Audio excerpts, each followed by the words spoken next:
That's right. I'm just slightly in the seasonal spirit. The jack-o'-lantern mug is out. That means it's Sunday Coffee with the Azorean One in the month of October.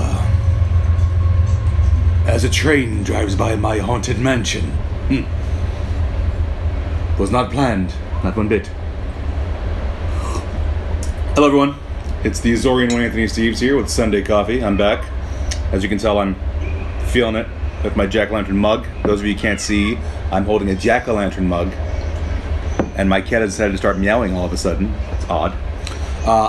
You can kind of see them because I don't have the greatest rig or setting or setup for a talk show.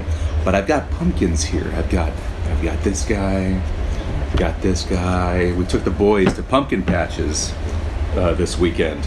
So they got a few small ones that they wanted to get. They'll be getting bigger ones as time goes on. We still got a lot of trips planned. But I've kind of got them here. I at least got my fake decorative ones here in the corners. Jackie. You forgot. Got my jack-o'-lanterns here set up on each corner. There we go. That's pretty good. Man, that's a good setting. You guys can't see the pumpkins, but I can see them. That's all that matters. My seasonal attitude is complete. So there we go. I'm very excited. The house, the decorations on the outside are complete. Did them last weekend. So the outdoors decorations done. Inside, still progress. We got the mantle taken care of with my jack-o'-lanterns, which these two are from. Up on the mantle, we got our big dark spider hanging over the TV. He's probably on his last leg. He's been here since the first time we got him. But that's good. So yeah, decoration's almost complete there. So, we got that taken care of. Anyway, hey, how's your Sunday? Doing good? Got my Batman shirt on. By the way, the coffee that's in this mug, of course, Phil's coffee. Their darker blend called Jacob's Wonder Bar. Right here, Jacob's Wonder Bar. Right inside this coffee here. Phil's coffee. Outstanding Phil's coffee. And self-promotion here. A bear claw from Young's Payless Market, IGA in Lockwood, California. I may know someone who works there. May have known her for a very long time. Anyway, a bear claw from Young's Payless Market, IGA in Lockwood. Look at that. I'm going to give you those of you who can watch, those of you watching on Twitch live or later on YouTube, that is my Food Network cam. That's the Food Network cam. That's the Travel Channel cam right there. Look at that. Right up in that bear claw. There it is. Look at that. Huh? Ready for the bite? It's time for the bite. I'm going to take a bite. Those of you listening, just imagine my face biting into a bear claw. A delicious bear claw. From Young's Payless Market, IGA in Lockwood, California. Here it comes. Yeah. That's a bear claw. That's what that is. That's a bear claw. That's a coffee cake bear claw. It's a good one. Available at Young's Payless Market, IGA in Lockwood, California. There's also 2 other locations, Copperopolis and Pioneer. Enjoy. One more sip of coffee. A nice brisk October morning today too. Nice breeze coming in. I got the doors open. It's fantastic. Boys are watching Monsters Inc. on Disney XD. I was gonna put on Jack Skellington and Nightmare Before Christmas, but this came on. They got hooked. Left it on. And the reason I whispered is because if I say the name, they may change their mind, and I don't want to get up and change the channel while I'm on the show. So we're gonna finish this, which could take some time because there's commercials, and then I'll pop on Jack Skellington because they've only seen it 4 times this season. That's not enough. By the way, quick rant. our crew, not just boys, our crew of friends, our new allies, Nerd on TV, they just had their episode, their first Halloween episode, where they talked about Hocus Pocus. And those of you who aren't aware, Hocus Pocus, of course, is the movie that stars Bette Midler, Sarah Jessica Parker, and Kathy Najimy as the Sanderson sisters, the evil witches from, the Salem times, resurrected and trying to take the souls of the youth in present day, mid-90s, present day 90s, mid-90s, Salem. Now, before I say anything, we can all agree that Hocus Pocus is an enjoyable Halloween adventure film by Disney. Real quick, I just realized I have our plaid flannels over here from the pumpkin patch last night over my shoulder, what my wife and I were wearing. Probably wouldn't like seeing our laundry on an episode of Sunday Coffee, so I'm just going to get up real quick, pretend like it never happened. Never happened. What flannels? They're not in the back. Everything's clean back here. This hat? Who needs that hat? It's good. It's great. See, it's clean back here. Oh, clean. Still decorating, so it's still kind of a mess. Anyway, how'd that hat get there? Hocus Pocus. I love the movie. I enjoy it. As I've gotten older, I critique it a bit more for typical PG-rated, corny movie reasons. The California kid, the main character, because he's from California, he's rocking a tie-dye and acting cool and bro and doesn't believe in spiritual stuff because no one in California believes in spiritual stuff. I get it. I know. He's a stereotype. I get it. Stuff like it sticks out to me. Something else. There's the moment where he's trying to avoid his sister back at home, and he starts playing the drums because he's a drummer. Now I'm aware the actor probably has never drummed a day in his life. Maybe tried to learn something before they filmed. But it was one of those bad jobs at making him look like a drummer, because he starts to play the drums to not listen to his sister, Miss Thora Birch. And his hands and the drumsticks hitting the drums are not matching the beats that are being displayed sound-wise. It's not matching up. It's not matching up. I get it. 90s PG Disney movie. No one paid attention. I know. Nowadays, we all pay attention to that. And the one thing that really annoys me with the film is actually one of the characters you're trying to save. What? The character you're trying to save. Mr. Zachary Binks. The black cat. He's fine when he's the black cat. Jack. Stop.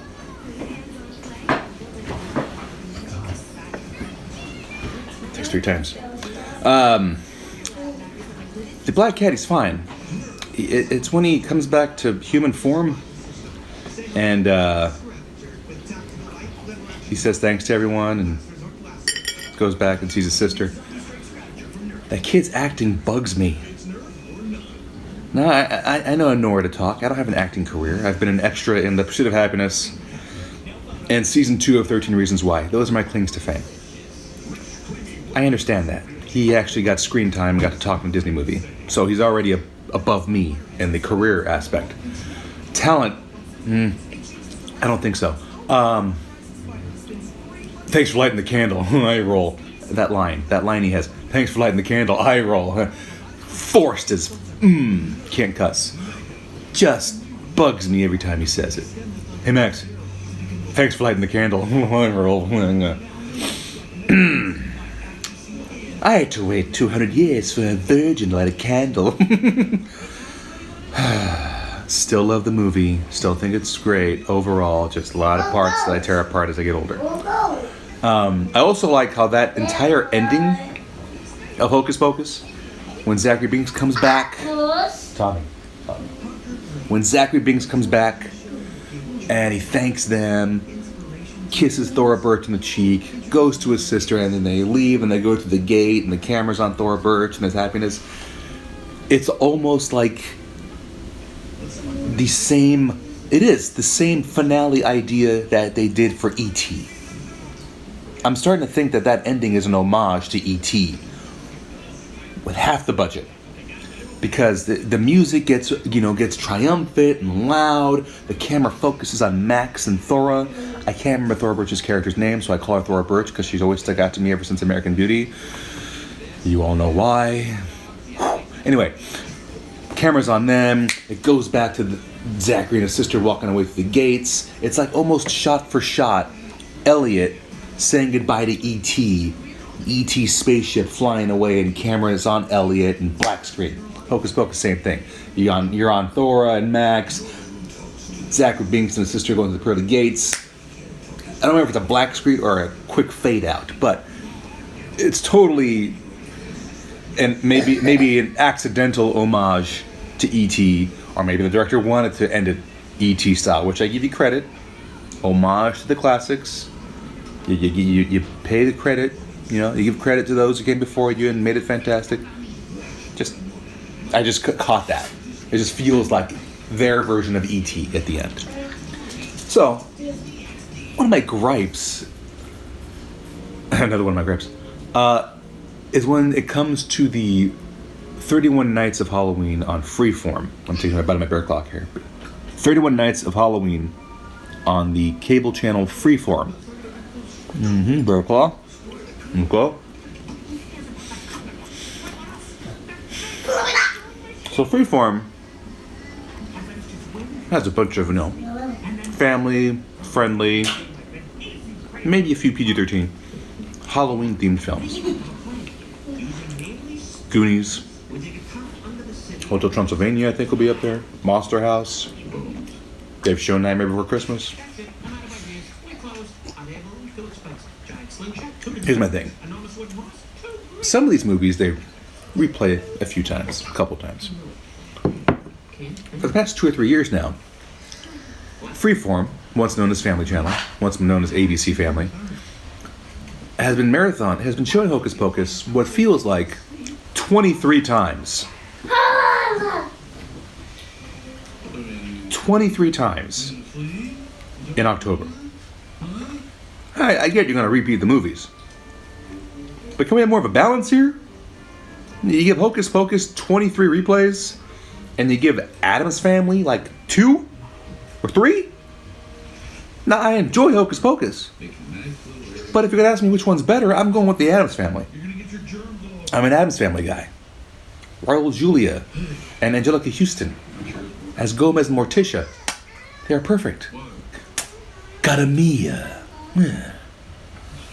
They're a great couple.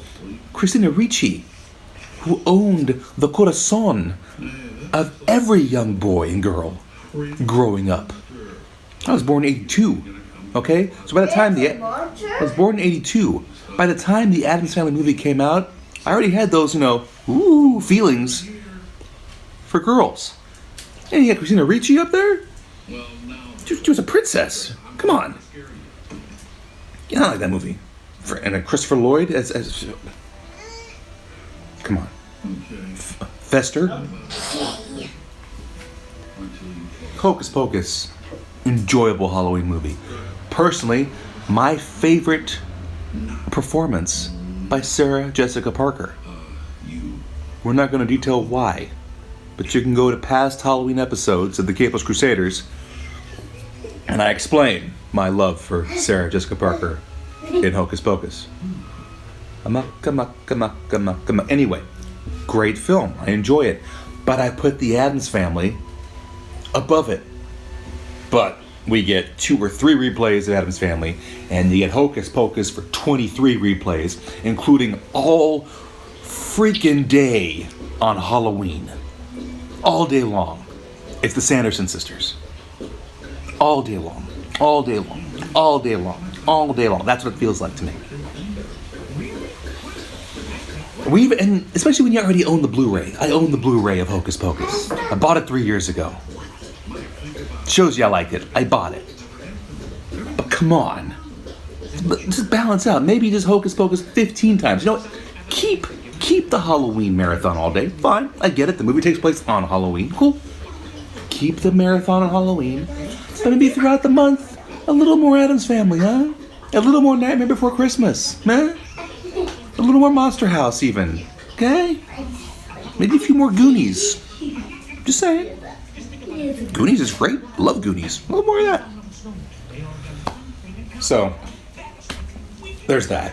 And of course, it may be personal because since Hocus Pocus marathons all day on Halloween, and they'll be awake, the boys, I can't enjoy my Michael Myers marathon. So maybe it's a little biased. Whatever, I don't care. My show. Anyway, there's my little 2 cents on Hocus Pocus. But if you haven't heard it yet, go over to Nerd on TV. With Tom and Corey and Josh, all the boys over there, Ollie, Miss Belrog, great screen name.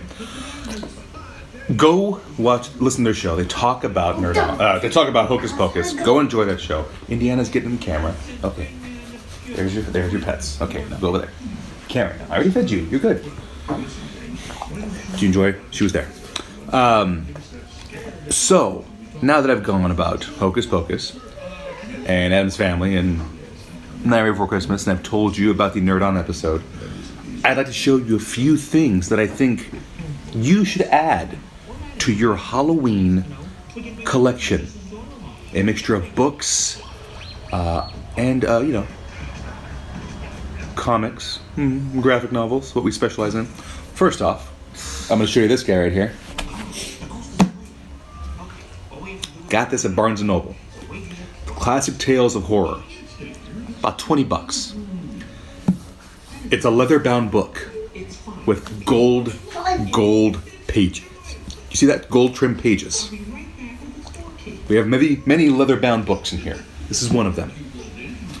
Thank you, Barnes & Noble. Feels amazing. I feel just as wise just holding this here. But it's got tales upon tales of horror. Introduction by Ernest Hilbert. But you've got a wide range of horror stories in here. You got The Telltale Heart by Edgar Allan Poe. You got Dracula's Guest by Bram Stoker. You've got The Devil and Tom Walker by Washington Irving. Let's see, I'm going to scroll down here. The Pit and the Pendulum by Edgar Allan Poe. The Turn of the Screw by Henry James. The Case of Lady Sannox, Arthur Conan Doyle. Sir Arthur Conan Doyle. Okay? You got The Body Snatcher by Robert Louis Stevenson. That's just the first page of contents. Look. Those of you watching, look, that's just the first page of contents. Look how many stories you got here. But then I flip the page. There's more. Huh? Look at that. You got, let's see what it is. The Monkey's Paw by W.W. Jacobs. You got The Trial for Murder by Charles Dickens. You got Charles Dickens in here. Okay? You got The Raven, of course, by Edgar Allan Poe. The Judge's House by Bram Stoker. The Open Window by Saki. That's Sakai. S-A-K-I? Saki or Sakai? One of those. And the Tomb by H.P. Lovecraft. And it ends with The Cask of Amontillado by Edgar Allan Poe. There's you get close to 900 pages of short, classic horror stories dating back to as far as The Raven is 1845. You got Young Goodman Brown by Nathaniel Hawthorne. By Hawthorne, 1835. Hawthorne, of course, was mentioned by Leonardo DiCaprio in The Departed, when Mark Wahlberg says, "You know any Shakespeare?" Yeah, just classic horror, scary stories. Just sorry there. Upon just you're gonna hear the sound because those of you listening. Look at that. That is a leather-bound book.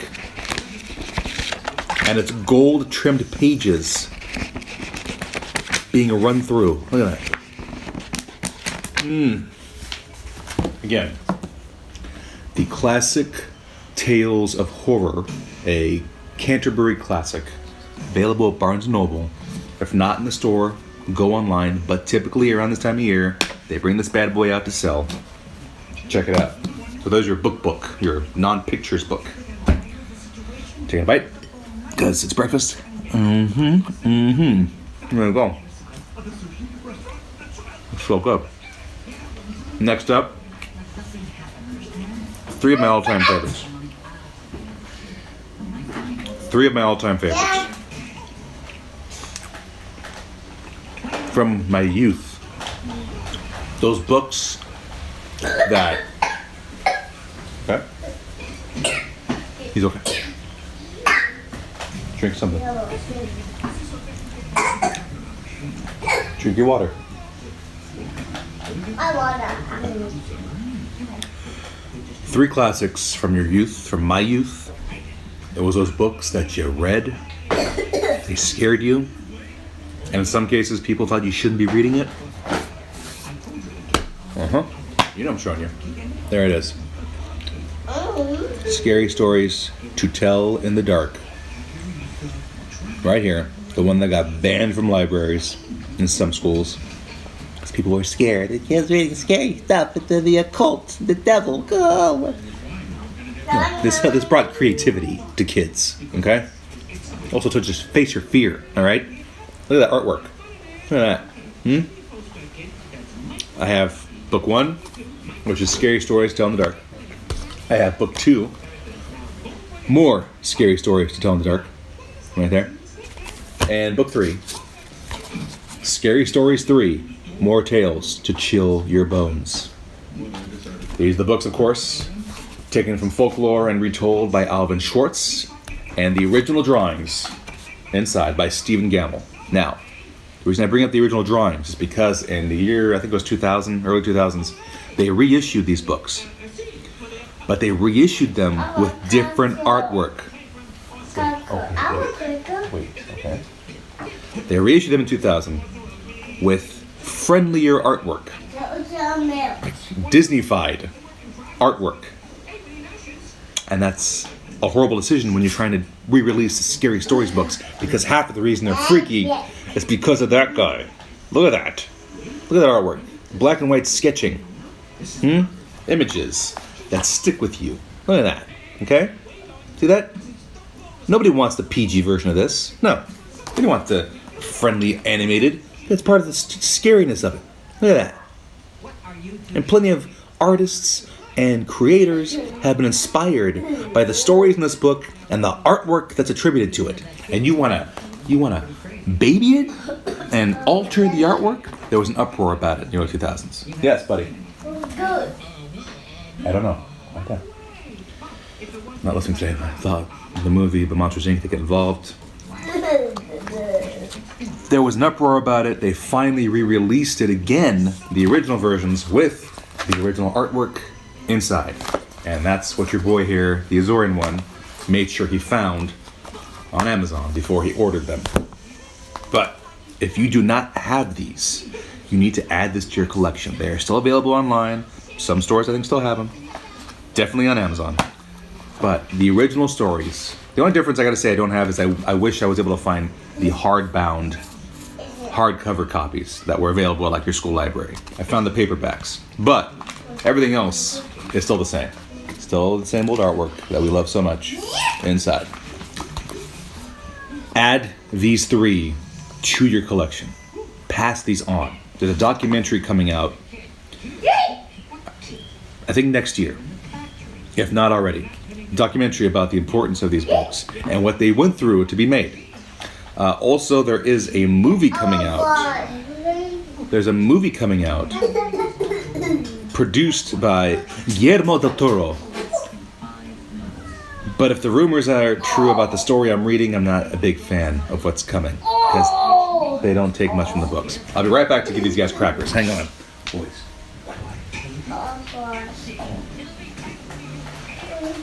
You gotta be quiet. You want crackers?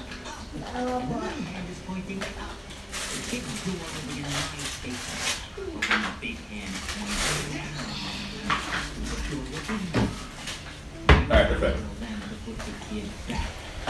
Just gotta keep feeding them when they stop talking, I guess, even though I thought I gave them enough. Alright, so.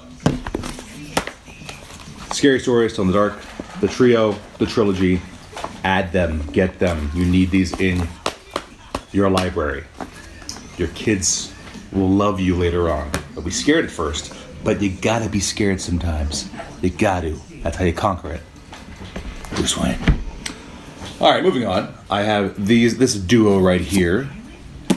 From the son of comedy legend Mel Brooks comes Max Brooks with his zombie survival guide, both the literary version and the illustrated graphic novel version. Right there. So, great stories right here. Actually, this one's been referred to as an actually pretty legit survival guide. The zombie survival guide. Pretty legit survival guide in here, whether it's zombies or not. Well written. Max Brooks, of course, did write World War Z, not the screenplay. He wrote the book, which was an inspiration of this. If you've never listened to Max Brooks or heard him talk, you need to. If you've never listened to Max Brooks or seen him on a podcast or talked to him, hang on here.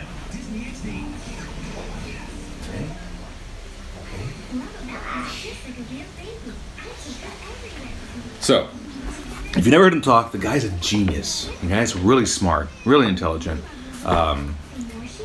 He talks to military schools about the future of war, what needs to be done with our militaries, that we can't just be a force that goes in, attacks, and leaves. There's got to be more to the soldier than just that. The guy's really intelligent. Check them both out. Zombie Survival Guide's been out for a decade, I want to say. The illustrated graphic novel, inspired by it, more of a comic book edition of it. It's still really cool. I reviewed this for our website last year. So if you want to see that review, go to thecapelesscrusaders.com. Go to our news, blogs, review section, and scroll through from last year. You'll see this on there. So, Max Brooks, Zombie Survival Guide. Both versions. Enjoy them. In the comic world, I got quite a few of the eerie, scary type brand. You've got Lock and Key. I've got the first issue, the first trade, Welcome to Lovecraft, written, of course, by Joe Hill. Joe Hill being the pen name of the son of Stephen King. So, there's definitely talent here when it comes to the eerie, scary, frightening genre. So, Lock and Key, which I believe is being made into... Yes, it is being made into a series because I've written articles about it. Series being made. Remember that one, Lock and Key. I'm going to save these two here for last. I got here Revival by Mr. Tim Seeley. I got the first three trades right here. Tim Seeley, who has been a guest on our show. Go back into our archives. He was on our show last year. Guest on our show, Tim Seeley. The Revival series, really cool. Really creepy, eerie type setting. Basically, a murder happens in a small town on the same day that the dead rise and roam around. So this town is known for the dead, one day a year, getting up out of their graves and roaming town. And on that same day, a murder happens. So this detective, she's got to investigate both the living and the dead. Original story, really like it. Revival. From Mr. Robert Kirkman, his Outcast story. I got the first trade for that one. Really good. Involves exorcism. Guy who basically... Okay, boys, hold on. Wait, almost done. Gotta finish up for these guys. Guy who basically handles exorcisms by taking the evil you had and just keeping it inside him.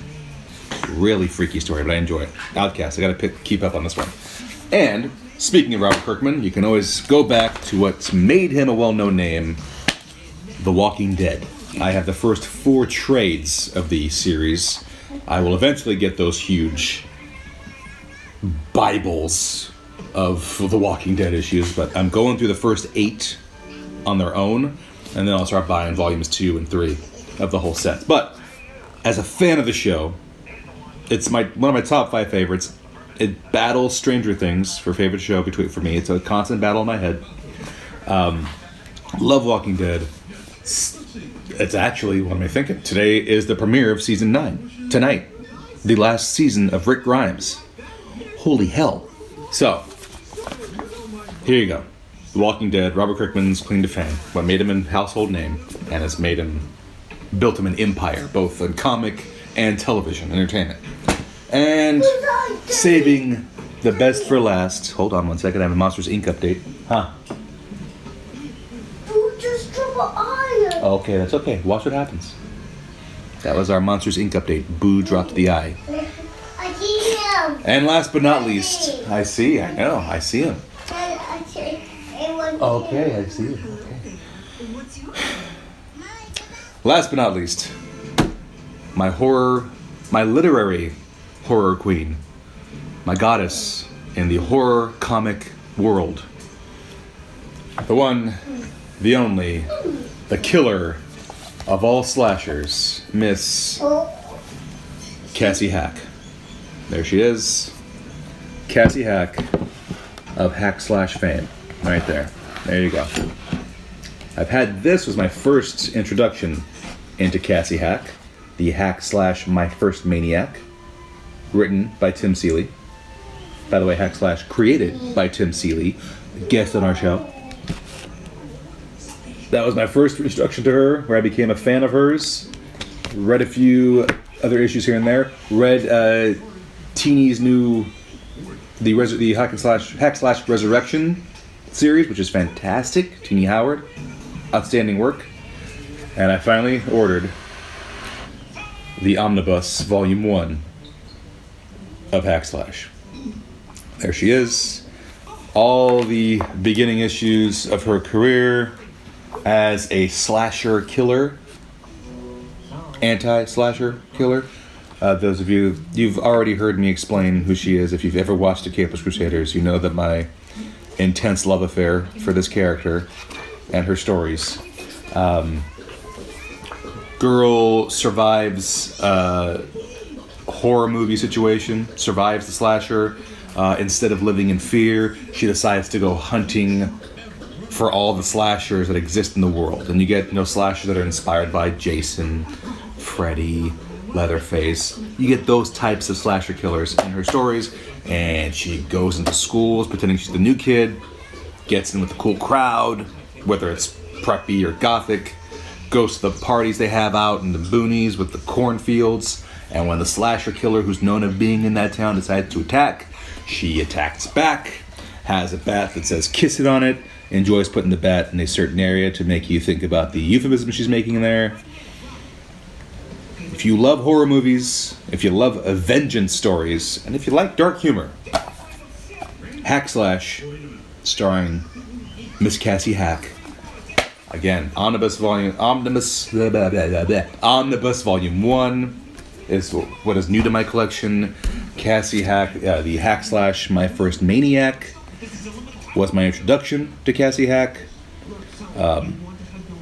Your buddy here may be plotting out what he would like to create as a mini series for a streaming network on this character. This book here is one of the inspirations for it. I know the odds are against me with whatever licensing fees there are, but I'm gonna try it because she deserves to have her own show. Okay. She deserves to have her own show. She needs her own series. Now is the perfect time for this feminist hero to battle the scary demons and creatures that exist for Netflix or HBO. Needs to happen. I want to be the one that makes it happen. Tim Seeley did give me, the blessing if I could ever get past all the red tape that Hollywood has tied around it, which is awesome. Anyway, those are my horrific, scary, eerie, seasonal appropriate stories that exist in my house.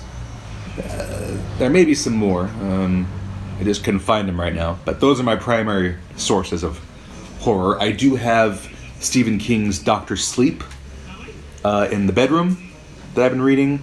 Dr. Sleep is the sequel to Stephen King's, of course, classic, The Shining. There's a mouth right here. Give me one moment. Hold on. Then I'll cuddle you. I'll love you. Dr. Sleep, the sequel to The Shining. It's the little kid grown up and dealing with his shining abilities. It is going to be made into a movie. Ewan McGregor will be playing the little boy grown up. And those of you wondering, The Shining is now on Netflix. So if you really want to spruce up your horror movie marathons that you may be having, I have that every October. Horror movie marathons at Esteves Haunted Manor every October. Right here. The Shining is on Netflix. Add it to your list. Check out the books that I have mentioned here, both books, graphic novels, and comic books. Take them home, read them. They're eerie. They might not jump out and scare you because it's hard to be scared by a book sometimes, but they are definitely appropriate for the time. If you haven't yet, also, go to your local pumpkin patches, take your kids, take your friends, take your loved ones, what have you. Go have fun. Embrace what's around us right now. The season of All Hallows Eve, of Samhain, of Halloween. Make it fun. Be scared sometimes. Make it fun. It's fun to be scared. Get your jack-o'-lanterns out. Put them out there, okay? Get some pumpkins. Get pumpkins galore. Have your sons or daughters pick them out and name them. Because mine did. This is spooky. Because it looks like a ghost. Swear to God, Jackson came up with that on his own. The kid. Oh my God. This one, I think, is called Jack. I think. Huh? This my. I know, I see him. Steve Buscemi's character, Monsters Inc. just popped up. So, go have fun. This is not going to be my only Halloween-themed... You can't stop, can you? This is not going to be my only Halloween-themed episode. I got many more Sunday coffees coming to you that will be Halloween-themed. I'll go over different Halloween topics. I might tell you to watch a show called Last Podcast on the Left. Listen to a show called Last Podcast on the Left. I know. Last Podcast on the Left. Let me finish the show. Last Podcast on the Left. Add that to your podcast collection. Also, Halloween Unmasked, where they talk about the making of Halloween, John Carpenter's classic. Great podcast by a great movie critic. Check that out. And also, of course, check out thecapelesscrusaders.com, your home for all things comic book and graphic novel related. Go there, and don't forget, every Monday, we got a show. We got a show tomorrow night. Check it out. Be there. Otherwise, it's hip to be square. See, you threw me off. You had to come get petting because you couldn't wait till I was done, and you threw off my ending segue, Indy. You see what you did? Oh, because I gotta pet you on the head. I gotta pet you on the head. You are more jealous as you get older. You are. I can't touch the boys without you doing that, or this. She does this, or this. Jealousy. And I'm wearing black. You're gonna just ruin me here. All right, say bye to everybody. Look at the camera. Look at the camera. You see that? She just wants to say bye. Everyone, have a great Sunday. Have a great morning. Enjoy your coffee. Enjoy your breakfast. And we'll see you tomorrow night on twitch.tv/thecapelesscrusaders for our Monday night episode. And I'll see you on my next Sunday coffee with the Azorean One when I find something else to talk about. All right? I'll find something. Trust me, there's plenty of Halloween stuff I can talk to you about. Happy Halloween. Oh, there's the end.